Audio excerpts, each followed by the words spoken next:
مقصود بذات نہیں، یہ تعظیم نبوی کے لیے ہم کرتے ہیں۔ اور دوسرا اس کا آسان ترین جواب جو ہے وہ یہ کہ مسجدیں بنانا حدیث سے ثابت ہے، لیکن مسجدوں میں اے سی لگانا یا سردیوں میں گیزر لگانا جس سے پانی گرم کیا جاتا ہے کسی حدیث سے ثابت کر سکتے ہیں؟ آج کے بعد جو آپ سے کہنا چراغاں کرنا حدیث سے ثابت کرو، آپ اسے کہیں مسجد میں گیزر لگانا حدیث سے ثابت کرو، مسجد میں پنکھے لگانا حدیث سے ثابت کرو۔ پتہ ہے وہ اس کا جواب کیا دیں گے؟ وہ کہیں گے کہ پنکھا لگانے سے نمازی کی سہولت ہے، گیزر لگانے سے پانی گرم ہوگا، سہولت ہے نمازی کی۔ بھئی پنکھے سے نمازی کے جسم کو فائدہ ہے، گیزر سے نمازی کے جسم کو فائدہ ہے، اور چراغاں کرنے سے نمازی کے ایمان کو فائدہ ہے۔ اس سے محبت رسول بڑھتی ہے، اس سے فروغ ذکر رسول ہوتا ہے۔ پھر اس پر دوسرا وہ سوال یہ کرتے ہیں، ٹھیک ہے آپ یہ جو 50,000 لگا دیتے ہیں چراغاں کرنے پر، یہ کسی بیوہ عورت کو دے دیں، یہ کسی یتیم بچی کی خدمت کر دیں، اس کی شادی کرا دیں، یہ آپ لاکھ روپیہ میلاد پہ لگا دیے، یہ لاکھ روپیہ آپ کسی بیوہ عورت کی خدمت کر دیں، اس کا گھر چل جائے گا۔ میں یہ نہیں کہتا کہ بیواؤں یا یتیموں کی خدمت نہیں کرنی چاہیے، ان کی طرف بھی ہمیں پورا دھیان دینا چاہیے، ان کا حق ہے ہمارے مالوں میں، وہ بھی ادا کرنا چاہیے، لیکن ان کا مقام اپنا ہے، میلاد شریف کا مقام اپنا ہے۔ آپ کو پتہ ہے یہ کعبہ شریف کے اوپر جو غلاف پڑا ہوا ہے یہ کتنے پیسوں کا ہے؟ 70 کروڑ روپیہ، جو ہمیں 4,000 کی جھنڈیاں نہیں نہ لگانے دیتے، انہوں نے 70 کروڑ کا غلاف ڈالا ہوا ہے کعبہ شریف کے اوپر۔ کتنی بچیوں کی شادیاں ہو سکتی ہیں، کتنی بیواؤں کے گھر چل سکتے ہیں۔ اور یہ جو 70 کروڑ ہے یہ صرف وہ جو غلاف پر لگا ہوا ہے، جو سونے کی تاریں لگی ہوئی ہیں۔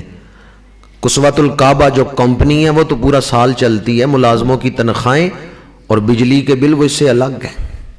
مجھے کوئی ایک حدیث دکھاؤ جس میں حضور نے فرمایا ہو کہ سونے کی تاروں والا غلاف ڈالو کعبے کے اوپر۔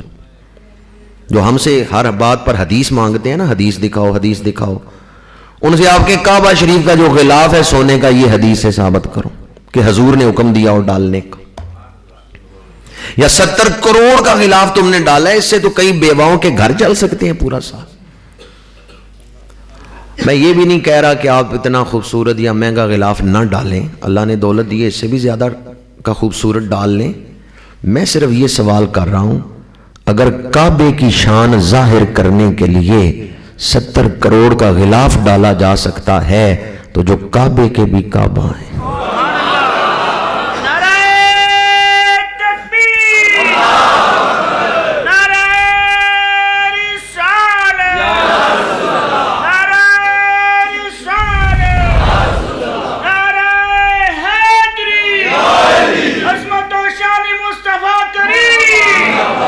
بیت اللہ کو قبلہ قرار دیا گیا ہے تو حضور کے چاہنے کے سبب سے۔ قرآن پڑھ کے دیکھیں، قد نرا تقلب وجہک فی السماء فلنولینک قبلۃ ترضاھا، قبلۃ ترضاھا۔ اللہ نے فرمایا محبوب جو قبلہ آپ کو پسند ہے ہم اسی کو قبلہ قرار دے رہے ہیں۔ منہ پھیرنا تمہارا کام ہے، قبلہ بنا دینا ہمارا کام ہے۔ اگر عظمت کعبہ کے اظہار کے لیے کروڑوں کا غلاف، 1.25 ارب کا غلاف ڈالا جا سکتا ہے تو جو کعبے کے بھی کعبہ ہیں ان کی شان کے اظہار کے لیے 2-4 ہزار کی جھنڈیاں بھی نہیں لگائی جا سکتی۔ بس ایک بات یاد رکھیں، آپ اپنے سینے میں محبت رسول کا جہان آباد رکھیں، بے ادبوں کی باتوں پر غور نہ کریں۔ اعلیٰ حضرت کہتے ہیں بس انہیں مانا انہیں جانا، نہ رکھا غیر سے کچھ کام، نہ رکھا۔ آپ غیروں کی باتوں پہ غور ہی کیوں کرتے ہیں؟ بس انہیں مانا انہیں جانا، نہ رکھا غیر سے کچھ کام، للہ الحمد میں دنیا سے مسلمان کیا۔ اور یہی بات عارف کھڑی نے کی ہے عشق جنہ دی ہڈی رچیا کنا تھیوں ڈورے غیراں دی گل سن دے نہ ہی ٹر دے اپنی ٹورے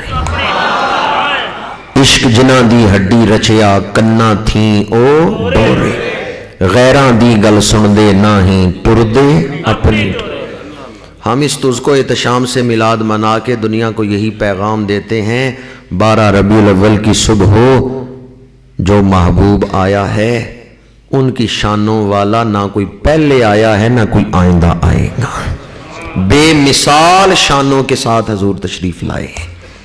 یہ تو ابتداً میں نے آیہ مبارکہ کے اسلوب سے من اللہ علی المومنین اس بعث فیہم رسولہ، منہ اور اس جو دونوں ایک آیت میں آ گئے اس کا تقاضا آپ کے سامنے بیان کیا ہے کہ یہ عام واقعہ نہیں، یہ صرف خاص واقعہ نہیں بلکہ منشاء آیت کیا ہے، منشاء کلام کیا ہے، اللہ نے کیوں اتنا سجا کے منہ اور اس کو ایک ہی آیت میں ذکر کی ہے۔ اس واقعہ کو عام نہ سمجھنا، اسے صرف خاص بھی نہ سمجھنا، یہ خاص الخاص واقعہ۔ اس لیے ہم میلاد شریف تو اس کو احتشام سے مناتے ہیں، دنیا تک یہ پیغام پہنچے تاریخ انسانیت کا یہ سب سے اہم واقعہ ہے حضور کی تشریف آوری۔ اور دوبارہ کہہ رہا ہوں حضور کی تشریف آوری محض ایک بچے کی پیدائش نہیں، ایک نئے دور کا آغاز، کائنات بنائے جانے کا جو مقصد ہے وہ حضور کی تشریف آوری سے پورا ہوا ہے۔ اب آئیں دیکھیں کن شانوں کے ساتھ حضور تشریف لائے۔ 12 ربیع الاول عام الفیل، مکہ کی سرزمین، جبل ابو قبیس کا دامن، حضرت عبداللہ کا گھر، حضرت بی بی آمنہ کی گود، جو دائی اس وقت وہاں خدمت کے لیے تھیں ان کا نام ہے بی بی شفا۔ حضور کی دائی کا نام کیا ہے؟ شفا۔ یہ حضرت عبد الرحمن کی والدیں، ان کی کنیت ہے ام عبد الرحمن۔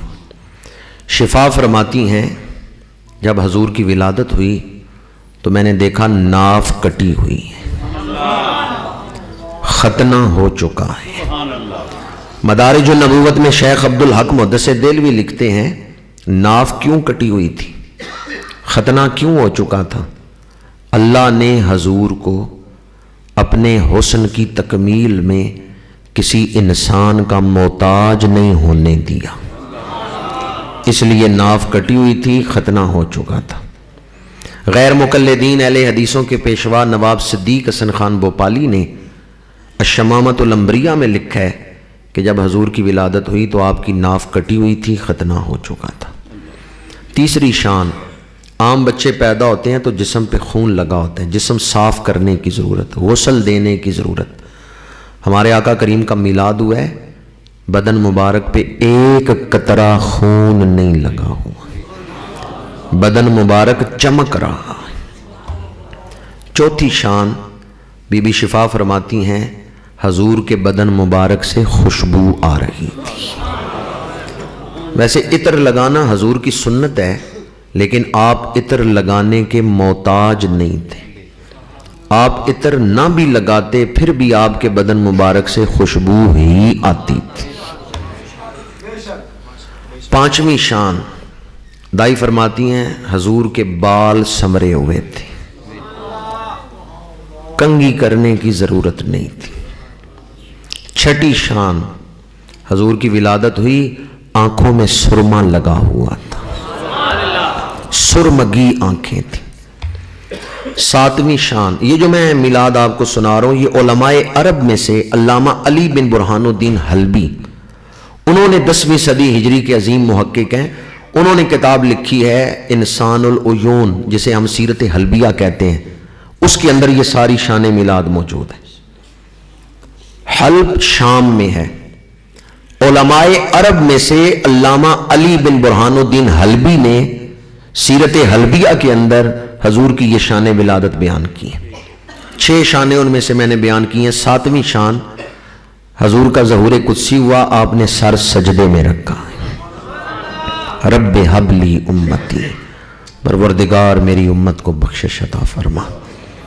سجدے سے سر اٹھایا تو چہرہ آسمان کی طرف کیا، جب چہرہ آسمان کی طرف کیا تو دائیں ہاتھ کی ایک انگلی، باقی مٹھی بند ہے، ایک انگلی کھولی ہے شہادت کی انگلی، اسے بلند کیا ہے اور توحید کو بیان کیا ہے، وحدہ لا شریک لہ۔ جب ہم حضور کی یہ شانیں بیان کرتے ہیں نا ولادت کی، کہ ناف کٹی ہوئی، ختنہ ہو چکا، جسم دھلا ہوا، خوشبو آ رہی ہے، بال سمرے ہوئے، آنکھوں میں سرما لگا ہوا، سر سجدے میں رکھا ہے، پھر انگشت شہادت بلند کی ہے اور توحید بیان کی ہے، تو بعض لوگ کہتے ہیں کہ ہم ان شانوں کو نہیں مانتے۔ میں نے کہا کیوں نہیں مانتے؟ وہ کہتے ہیں ایک دن کا بچہ تو اتنا شعور ہی نہیں رکھتا کہ وہ سجدہ کر سکے، وہ انگلی اٹھا کے توحید بیان کرے۔ ایک دن کا بچہ تو اتنی سمجھ نہیں رکھتا۔ بھئی میں کسی عام بچے کی ولادت بیان کر رہا ہوں یا میلاد النبی بیان کر رہا ہوں؟ سمجھ رہے ہیں میں نے کیا جواب دیا ہے؟ وہ عام بچے کی ولادت پر قیاس کر رہے ہیں، میں عام بچے کی ولادت تو بیان ہی نہیں کر رہا، میں تو میلاد النبی بیان کر رہا ہوں۔ یہ نبی کی شان ہے کہ اللہ کا نبی اس دنیا میں اس شان کے ساتھ آیا ہے، اور عام نبی کی بھی شان نہیں بیان کر رہا، میں ان کی شان بیان کر رہا ہوں جن کے نعت خوان حضرت عیسیٰ ہیں، شوکت سلیمان جن کے دروازے کی سائل ہے، وقار ابراہیمی جن پہ درود پڑتا ہے، گریہ یعقوب جن کو سلام پیش کرتے ہیں، صبر ایوب جن پہ درود پڑتا ہے۔ میں ان کی شان ولادت بیان کر رہا ہوں جو صرف نبی نہیں بلکہ امام الانبیاء ہے، سب سے اولا و اعلی، سب سے بالا و والا۔ حضور کی شانیں سنتے ہوئے ایک اصول یاد رکھیں، جب بھی حضور کی شان سنیں کہ جو حضور کا مقام ہے اسے اپنے سامنے رکھیں، جو حضور کا منصب ہے اسے اپنے سامنے رکھیں۔ عام لوگ جب حضور کی شان سنتے ہیں تو کہتے ہیں عام انسان اس طرح نہیں کر سکتا جی، بھی تم عام انسان کو مقیس علیہ بنا کر اس پر حضور کی شانیں قیاس کر رہے ہو۔ حضور کا منصب کیا ہے وہ سامنے رکھو، حضور کا مقام کیا ہے وہ سامنے رکھو۔ اگر حضور کا مقام سامنے ہوگا پھر شان سمجھنا آسان ہو جائے گی۔ کوئی آدمی اینٹ ہاتھ میں پکڑ کے ہاتھ سے اینٹ توڑے، آپ کہیں گے بڑی طاقت والا ہے، اس نے اینٹ کسی چیز پہ ماری نہیں، اینٹ ہاتھ میں پکڑی ہے، ہاتھ سے اینٹ توڑی، آپ کہیں گے بڑی طاقت والا ہے جس نے ہاتھ سے اینٹ توڑ دی۔ میں جو ہاتھ سے اینٹ توڑے وہ تو بڑی طاقت رکھتا ہے جو انگلی اٹھا کے چاند دو ٹکڑے کر دے۔ میں ان کا میلاد بیان کر رہا ہوں جن کا مقام یہ ہے، جن کا منصب یہ ہے، دعا کے لیے ہاتھ اٹھائیں ڈوبا ہوا سورج پلٹ آئے، انگشت مبارک اٹھائیں ماہ کا کلیجہ چر جائے، پتھر کو حکم دیں پانی پہ تیرنے لگے، درخت کو حکم دیں جڑیں زمین سے نکال کے وہ زمین پہ دوڑنے لگ جائے، دشمن کی بند مٹھی میں کنکریوں کو حکم دیں کنکریاں کلمہ پڑھنے لگ جائیں۔ میں ان کی شان میلاد بیان کر رہا ہوں جن کی شان یہ ہے او پتھرانو کلمے پڑھا جان دائے، او گنگیانو گلہ کرا جان دائے، او سکیاں کھجورا اگا جان دائے، میرے آقا دا رتبہ خدا جان دائے۔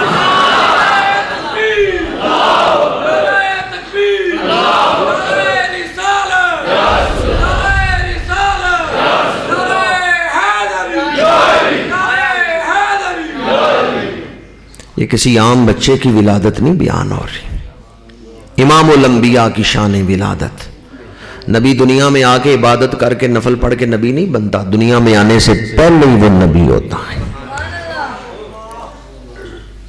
میرے آقا کریم کی شان ولادت، دائی نے جب حضور کو ہاتھوں پہ اٹھایا ہے آپ کو چھینک آئی ہے، جب حضور کو چھینک آئی ہے تو فضا میں ایک آواز گونجی ہے یرحمک اللہ۔ دائی نے ارد گرد دیکھا، کس نے کہا ہے یرحمک اللہ؟ یرحمک اللہ کہنے والا نظر نہیں آیا۔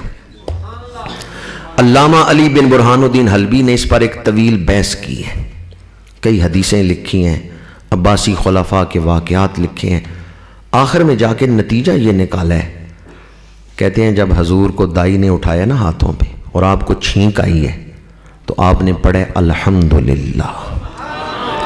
جو فرشتے وہاں موجود تھے انہوں نے جواب میں کہا ہے یرحمک اللہ.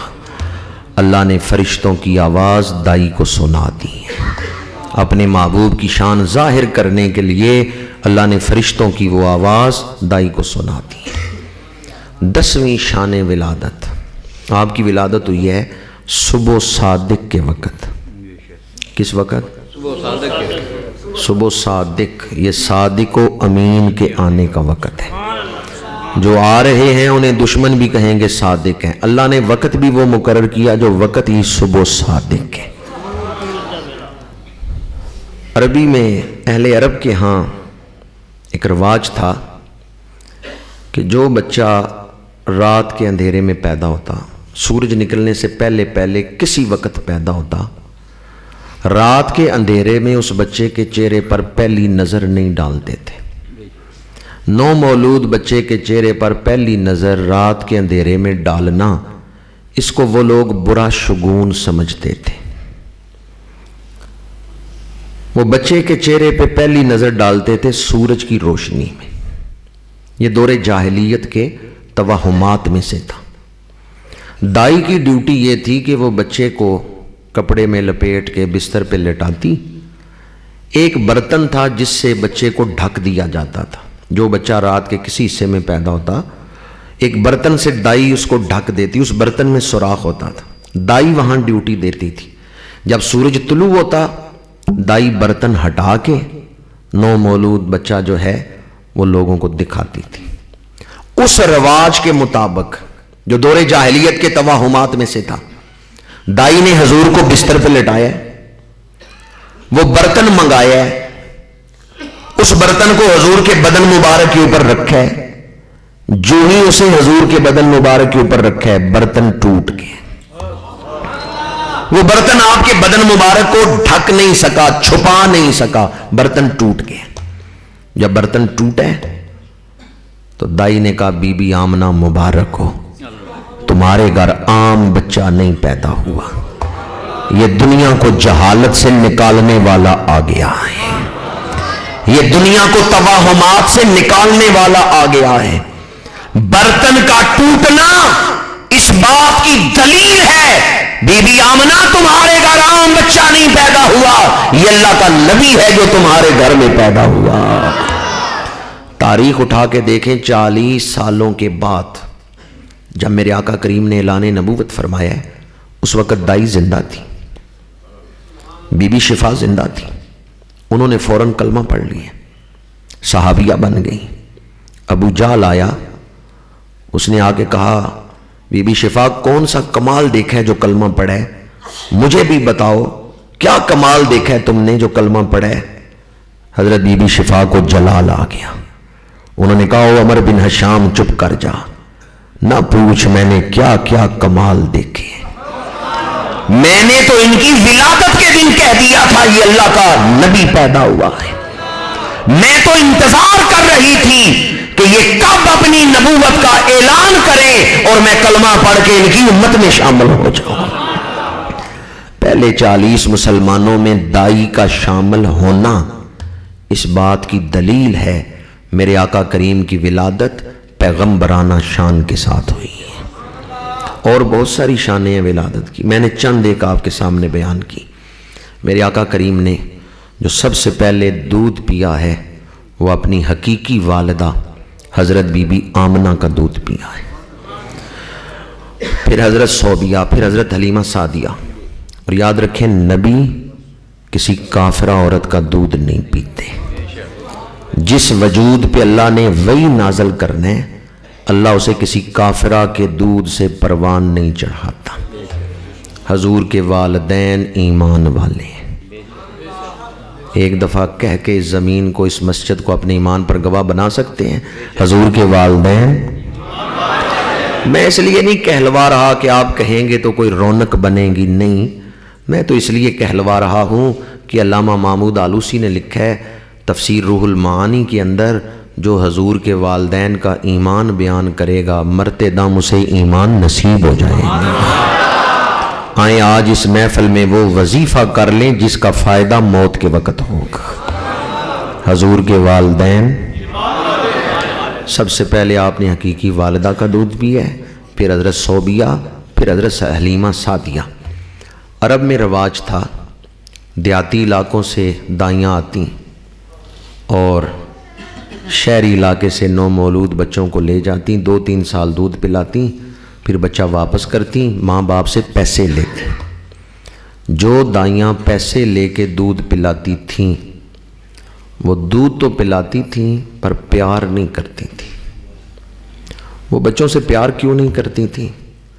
انہیں پتا تھا کہ ہم نے 2 سالوں بعد 3 سالوں بعد بچہ واپس کرنا ہے۔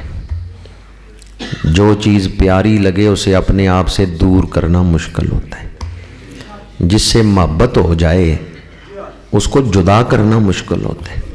ان دائیوں کو پتا تھا اس بچے نے ہمیشہ ہمارے پاس نہیں رہنا، ہم نے یہ واپس کرنا ہے، تو اگر اس بچے سے پیار ہو گیا جب واپس کریں گی تکلیف ہوگی۔ وہ دودھ پلاتی، نگہداشت کرتی، خیال رکھتی، زبان سکھاتی، لیکن پیار نہیں کرتی۔ حضرت حلیمہ سعدیہ فرماتی ہیں، میں جب اس حجرے میں داخل ہوئی جس میں اللہ کے رسول اپنی والدہ کے پہلو میں آرام فرما ہیں، میں نے چہرے سے چادر ہٹائی، مجھے پہلی نظر میں ہی حضور سے پیار ہو گیا۔ اتنا سونا بچہ۔ حلیمہ سعدیہ اپنے اوپر قابو نہیں رکھ سکی، وارفتگی سے آگے بڑھی، حضور کو اٹھایا، چوما، دوڑ کے باہر نکلی۔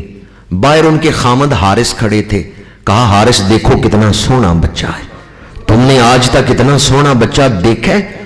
حارث کہنے لگے نہیں حلیمہ، میں نے آج تک اتنا سونا بچہ نہیں دیکھا۔ دونوں میاں بیوی ایک دوسرے کو یہ کہہ رہے ہیں۔ جناب حارث کہتے ہیں میں نے اتنا سونا بچہ نہیں دیکھا، حضرت حلیمہ سعدیہ کہتی ہے میں نے آج تک اتنا سونا بچہ نہیں دیکھا۔ ادھر حریم قدس سے صدا آ رہی ہوگی، تم اتنا سونا کیسے دیکھتے؟ بنانے والے نے آج تک اتنا سونا بنایا ہی نہیں۔ تم دیکھتے تو تب اگر اس نے کوئی اور بھی ایسا حسین بنایا ہوتا۔ وَأَحْسَنُ مِنْكَ لَمْ تَرَ قَطُّ عَيْنِي وَأَجْمَلُ مِنْكَ لَمْ تَلِدِ النِّسَاءُ خُلِقْتَ مُبَرَّأً مِنْ كُلِّ عَيْبٍ كَأَنَّكَ قَدْ خُلِقْتَ كَمَا تَشَاءُ۔ حسان عرض کرتی ہیں یا رسول اللہ، آپ سے زیادہ حسین کسی ماں نے جنم ہی نہیں دی۔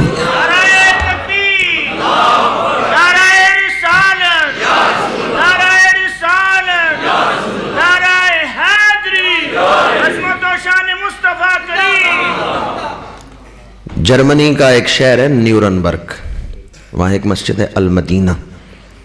میں وہاں ختم نبوت کانفرنس میں شامل ہوا تو میرے میزبان دوستوں نے بتایا کہ یہ پہلے شراب خانہ تھا، نائٹ کلب تھا، اس کا مالک غیر مسلم تھا۔ اس نے جب کلمہ پڑھا، اسلام قبول کیا، تو اسی دن اس نے 4 کروڑ روپے کی جگہ مسجد کو دے دی۔ جس شخص کا میں ذکر کر رہا ہوں وہ بھی زندہ ہے، اس کا ٹیلی فون نمبر میرے پاس ہے، آپ رابطہ کر کے خود اس سے تحقیق کر سکتے ہیں۔ اور اگر جرمنی میں کوئی عزیز رہتا ہو تو ایڈریس میں اعلان بتا رہا ہوں، نیورنبرگ شہر کا نام ہے، المدینہ مسجد ہے، محمد عبد الرحمن اس نو مسلم کا نام۔ میں اس نو مسلم سے ملا، میں نے اس سے کہا تیرے کلمہ پڑھنے کا سبب کیا بنے؟ اس نے ایک طویل واقعہ سنایا۔ آخری بات اس نے یہ کی، کہتا ہے مجھے جاگتے ہوئے حضور کی زیارت نصیب ہو۔ یا اللہ جنہوں نے زیارت رسول پہ سبحان اللہ کہے انہیں حضور کی زیارت عطا فرما۔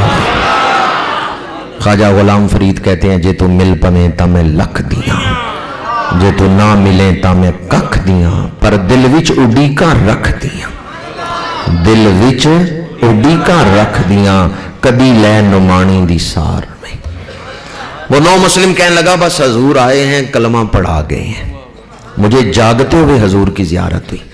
جب اس نے کہا نا جاگتے ہوئے حضور کی زیارت ہوئی ہے، تو میں نے کہا ذرا ہمارے آقا کریم کا حلیہ تو بیان کرو کہ آپ کا حلیہ مبارکہ کیسا ہے۔ یقین جانیے اس نے وہی حلیہ بیان کیا ہے جو حدیث کی کتابوں میں لکھا ہوا ہے۔ اس نو مسلم نے وہی حلیہ بیان کیا ہے جو سیرت کی کتابوں میں لکھا ہوا ہے۔ پر ایک جملہ وہ کمال و رفتگی محبت سے کہتا تھا، وہ کہتے ہیں حضور صرف سونے نہیں، بہت سونے۔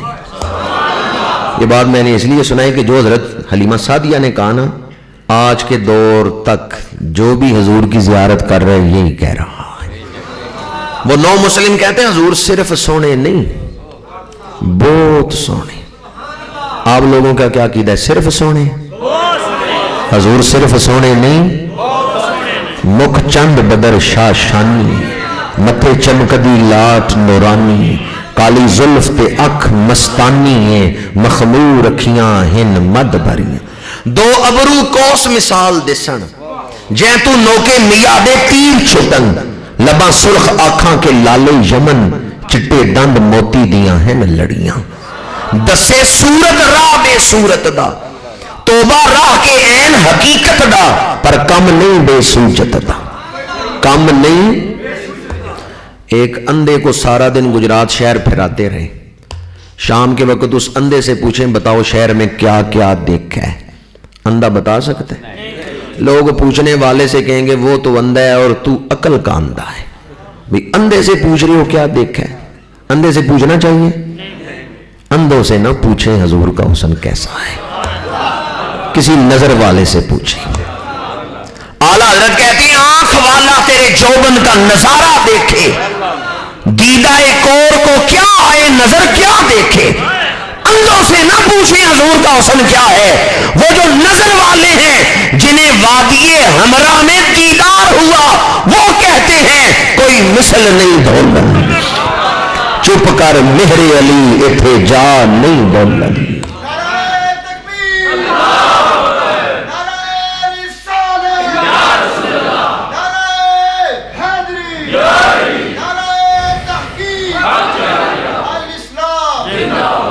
حضور صرف سونے نہیں۔ یہ تو میں نے جرمنی کا واقعہ آپ کو سنایا ہے، یہ شخص بھی ابھی زندہ ہے۔ ہالینڈ میں ایک شخص نے اسلام قبول کیا ہے، وہ بھی ابھی زندہ ہے، وین ورڈر، اس کا نیا نام ہے محمد حمزہ۔ ہالینڈ میں ایک سیاسی جماعت ہے PVV، اینٹی اسلام ہے، اسلام کے مخالف ہے یہ سیاسی جماعت۔ اس کی سینئر قیادت وین ورڈر، یہ اسلام کے خلاف ریسرچ کر رہا تھا، اسلام کے خلاف کتابیں پڑھ رہا تھا، لیکن اسلام کے خلاف ریسرچ کرتے ہوئے اس شخص نے اسلام قبول کر لیا۔ میں جب ہالینڈ محفل میلاد میں شامل ہوا، جلوس میں روٹرڈیم، تو وہاں میرے دوستوں نے بتایا ڈن ہاگ قریب ایک شہر ہے روٹرڈیم کے، وہاں محفل میلاد میں یہ 9 مسلم شامل ہوا۔ کچھ ٹی وی والے آئے اس سے انٹرویو کرنے، ایک ٹی وی اینکر نے اس سے انٹرویو کیا کہ تو نے اپنا سیاسی کیریئر تباہ کر دیا ہے، عیسائیوں کا ملک ہے، تو نے اسلام قبول کر لیا، تیری پارٹی تجھے ٹکٹ نہیں دے گی، عوام ووٹ نہیں دیں گے، تو آئندہ اسمبلی میں نہیں جا سکتا، تو نے اپنا سیاسی کیریئر تباہ کر لیا ہے، لگتا ہے کسی مسلمان نے تجھے ورغلا لیا، کسی مسلمان نے تجھے ورغلایا ہے تو نے ایسا فیصلہ کر لیا۔ آگے سے اس 9 مسلم نے بڑا پیارا جواب دیا، وہ کہتے I am not that person who follows others' opinions without his research۔ میں کوئی بچہ نہیں کہ میرا ہاتھ پکڑ کے جو چاہے جدھر لے جائے، میں نے خود ریسرچ کی ہے، خود تحقیق کی ہے، میں اس نتیجے پہ پہنچا ہوں محمد عربی جیسی ہستی نہیں دنیا میں۔ آج اس مسجد میں نعت پڑھنا سعادت ہے لیکن مشکل نہیں ہے، مشکل تو وہاں ہے جہاں دشمنان دین سامنے ہوں۔ انہی میں سے ایک شخص نکل کے آئے اور کہے میں ریسرچ کرتا رہا اسلام کے خلاف، پر جب میں نے ریسرچ کی تو میرے اوپر یہ راز کھلا ہے، محمد عربی جیسی ہستی نہیں دنیا میں آئی۔ سب سے اولا و اعلیٰ، یہی بات میں آپ کے سامنے حضرت حلیمہ سعدیہ کی زبان سے عرض کر رہا تھا۔ حضرت حلیمہ سعدیہ نے حضور کا چہرہ دیکھا نا، کہتی ہیں اتنا سونا بچہ میں نے نہیں آج تک دیکھا۔ حارث کہتے ہیں اتنا سونا بچہ میں نے نہیں آج تک دیکھا۔